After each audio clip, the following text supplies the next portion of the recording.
Les habitants de Gabaon, de leur côté, lorsqu'ils apprirent de quelle manière Josué avait traité Jéricho et Haï, eurent recours à la ruse et se mirent en route avec des provisions de voyage.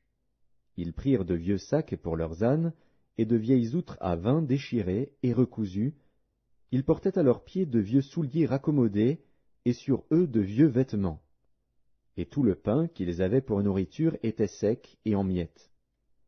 Ils allèrent auprès de Josué au camp de Gilgal, et ils lui dirent, ainsi qu'à tous ceux d'Israël, « Nous venons d'un pays éloigné, et maintenant faites alliance avec nous. » Les hommes d'Israël répondirent à ces Héviens, « Peut-être que vous habitez au milieu de nous, et comment ferions-nous alliance avec vous ?» Ils dirent à Josué, « Nous sommes tes serviteurs. » Et Josué leur dit, « Qui êtes-vous, et d'où venez-vous » Ils lui répondirent, « Tes serviteurs viennent d'un pays très éloigné, sur le renom de l'Éternel, ton Dieu, car nous avons entendu parler de lui, de tout ce qu'il a fait en Égypte, et de la manière dont il a traité les 2 rois des Amoréens au-delà du Jourdain, Sihon, roi de Hesbon, et Og, roi de Basan, qui était à Ashtaroth. Et nos anciens et tous les habitants de notre pays nous ont dit, « Prenez avec vous des provisions pour le voyage, allez au-devant d'eux, et vous leur direz, « Nous sommes vos serviteurs, et maintenant faites alliance avec nous. Voici notre pain.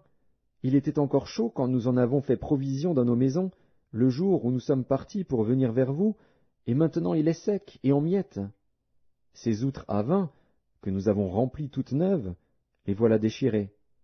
Nos vêtements et nos souliers se sont usés par l'excessive longueur de la marche. » Les hommes d'Israël prirent de leurs provisions, et ils ne consultèrent point l'Éternel.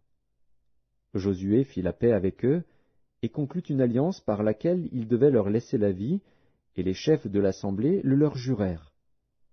3 jours après la conclusion de cette alliance, les enfants d'Israël apprirent qu'ils étaient leurs voisins, et qu'ils habitaient au milieu d'eux. Car les enfants d'Israël partirent, et arrivèrent à leur ville le 3e jour. Leur ville était Gabaon, Képhira, Béhéroth et Kirjat-Jéarim.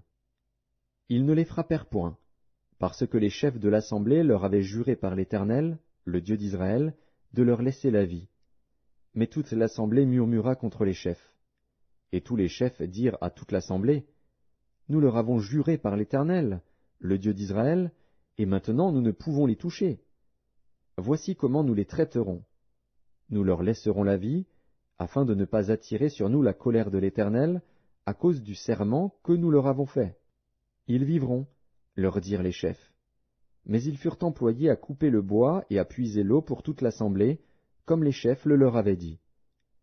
Josué les fit appeler, et leur parla ainsi. « Pourquoi nous avez-vous trompés, en disant, « Nous sommes très éloignés de